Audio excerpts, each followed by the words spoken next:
देखिए, पहली बात तो आज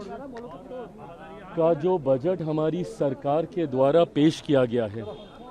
ये 21वीं सदी के दूसरे क्वार्टर का,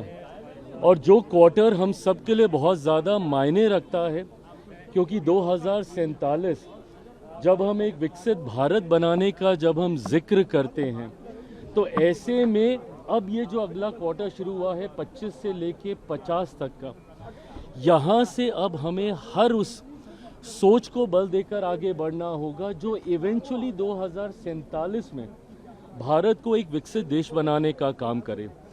और अब अगर आप इस सोच के साथ इस बजट को अगर आप देखिएगा, तो आपको एहसास होगा कि किस तरीके से इंफ्रास्ट्रक्चर पे बल दिया गया है, रूरल इंफ्रास्ट्रक्चर पे बल दिया गया है, अर्बनाइजेशन के ऊपर जोर दिया गया है, गांव शहर की दूरी को कम करने का इसमें प्रयास किया गया है, आत्मनिर्भरता पे बल दिया गया है, मैन्युफैक्चरिंग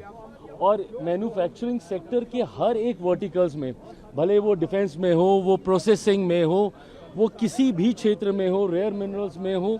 हर क्षेत्र में जिस तरीके से आत्मनिर्भरता को कुंजी बनाकर इस बजट में उस व्यवस्था को और ज़्यादा मजबूत करने का प्रयास किया गया है। युवा शक्ति को केंद्र में रखकर जितने ये सारे वर्टिकल्स एक्सपैंड होंगे,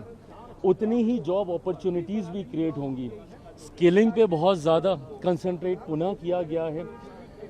फार्मिंग की अगर बात करें, उसमें जिस तरीके से डाइवर्सिटी को एक्नॉलेज किया गया है, नहीं तो आप उसी को एक ही उत्पादन बार बार रखने की भी समस्या सरकार के पास इवेंचुअली होने लगेगी। तो कैसे डाइवर्सिफाई किया जाए, कोकोनट, कोको, इन तमाम चीज़ों को जिस तरीके से बजट में रिकॉग्नाइज किया गया है, फिशरीज़ को और ज़्यादा ऑर्गेनाइज करके उस सेक्टर को एनहांस करने की बात हो, मैं मानता हूं कि ये 47